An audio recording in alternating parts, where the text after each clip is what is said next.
Salut à tous les amis, j'espère que vous allez bien. On se retrouve ce mercredi pour une nouvelle vidéo importante. On va évoquer une grosse information qui est sortie dans l'après-midi, il y a quelques heures. Le Barça de retour à la fameuse règle du 1 pour 1 d'ici quelques jours. Donc on va évoquer ce sujet, mais également les maillots qui ont été officialisés ce matin en boutique. Bref, il y a beaucoup de choses à dire qui sont importantes pour la suite des événements. C'est parti! On y va. Juste avant, n'hésitez pas à vous abonner à la chaîne Actualité Barça, à me suivre même sur Twitter ou mon Instagram perso. Bref, si vous avez des questions, n'hésitez pas à me questionner là-bas. C'est parti pour la vidéo de la journée. On y va. Alors, l'information de la journée, je vous l'ai dit, c'est le fait que le FC Barcelone, ayant terminé, comme tous les autres clubs européens d'ailleurs, leur exercice comptable au 30 juin, eh bien, le Barça, logiquement, a envoyé les documents attestant les revenus et les dépenses de la saison passée. Et une fois effectué, la Liga contrôle ces documents et ensuite vérifie si tu as été bénéficiaire ou pas. Et ensuite, selon ton budget pour la saison 2025-2026, il t'envoie une nouvelle limite salariale. Bon, comme vous le savez, l'objectif du Barça, c'est être de retour à cette fameuse règle du 1 pour 1 qui te permet, dès lors que tu économises 1 euro, de pouvoir dépenser 1 euro. Règle importante puisqu'elle te facilite, comme vous le savez en cas de départ de certains, de pouvoir les remplacer beaucoup plus facilement. Maintenant, l'information, comme je vous l'ai dit, elle est sortie par Ferran Correas, journaliste de Sport. Il explique que Javier Tebas a appelé Laporta pour lui dire que après la réception des documents, eh bien, le Barça sera bien de retour à la règle du 1 pour 1. Néanmoins, il faut savoir qu'en ce moment, l'organe de contrôle économique de la Liga effectue un audit, vérifie si les données financières ont été bien celles-ci, et ensuite le Barça d'ici quelques jours aura l'officialisation évidemment officieuse du côté du club qu'il y a un retour à la règle du 1 pour 1. Là, vous allez tous me poser la question, est-ce que cela permet d'inscrire directement Joan Garcia ou Nico Williams? Bon, doucement, il faut savoir que par exemple certains départs, eh bien, ils ont servi à l'exercice comptable 2024-2025. Et d'autres départs, eux, comme s'il s'agit d'économies pour la saison d'après, comme le départ d'Ansu Fati, eh bien, lui est déjà comptabilisé pour la saison d'après, les économies effectuées. Et comme il y a la règle du 1 pour 1 qui s'applique, tu as déjà généré 8 millions d'euros d'économies pour Ansu Fati. C'est un typique exemple. Il faut savoir pour enregistrer Joan Garcia, il te faut environ 11 millions d'euros. Et pour enregistrer Nico Williams, il te faut à peu près 24-25 millions d'euros générés en termes d'économie au préalable. Maintenant, tout dépend évidemment de la limite salariale qui va être envoyée par la Liga au club.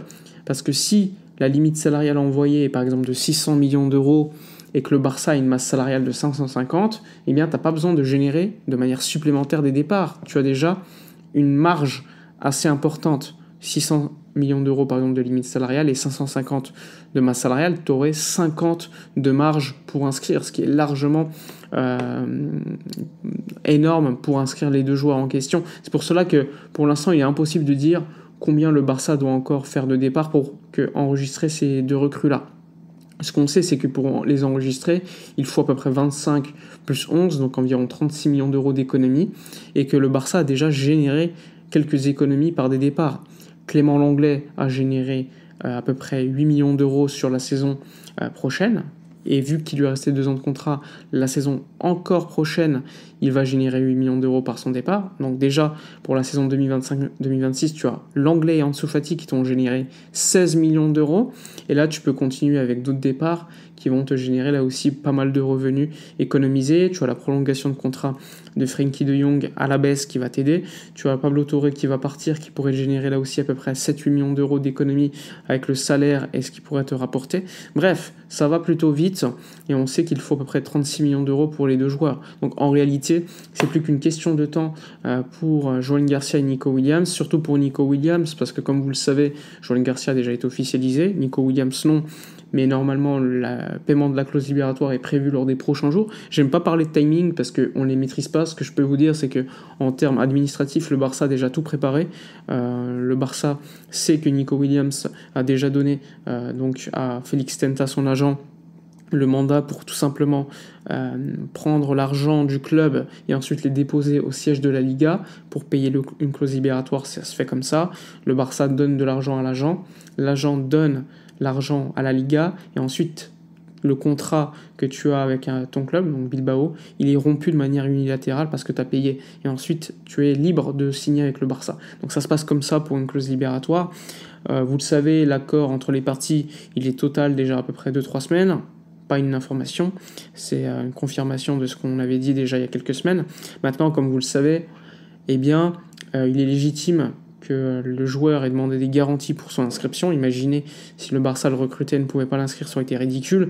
Là, avec le retour au 1 pour 1, tu te rapproches d'une garantie plus que solide pour l'inscrire, et en ce sens, ça posera plus de problèmes lors des prochains jours désormais. Donc ça, c'est une excellente nouvelle, et on se rapproche donc de l'achat de Nico Williams. Donc patience, vous le savez, on reste à début juillet. Je sais que beaucoup de gens sont impatients, mais il y a des mercatos où le Barça ne faisait rien avant les 15-20 derniers jours, il faut quand même s'en rappeler.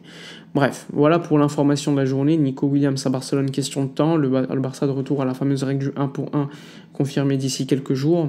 Et maintenant, le club continue de travailler sur les départs. Pablo Torre, qui intéresse beaucoup l'Ajax, l'Olympique de Marseille, mais également Mallorca, qui est pour l'instant favori. Mallorca qui pourrait acheter 50% du joueur pour environ 5 millions d'euros, ce qui permettrait aussi d'économiser de la masse salariale. Le Barça veut également préparer les départs d'Iñaki Peña, de Ter Stegen, là ça mettra un peu plus de temps.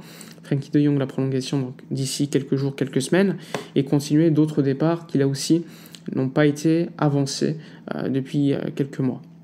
Bref, il y a quand même du boulot qui a été effectué, mais il en reste encore à effectuer pour inscrire les recrues.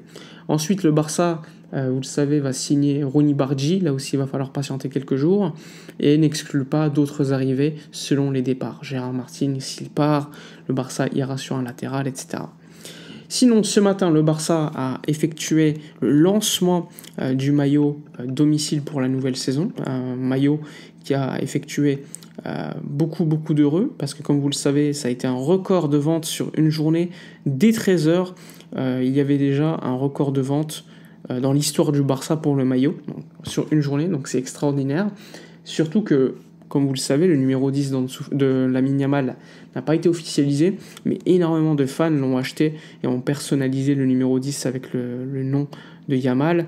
Donc là aussi, c'est quand même assez dingue. Il faudra patienter normalement l'anniversaire du joueur pour cette fameuse annonce du numéro 10. Mais bon, question de temps, là aussi. Bref, voilà pour toutes les informations de la journée. Dites-moi dans les commentaires d'ailleurs si vous kiffez le maillot domicile, vos avis sur les différents dossiers du FC Barcelone, etc. Moi je vous dis comme d'habitude à la prochaine, et d'ici là, comme d'habitude, portez-vous bien.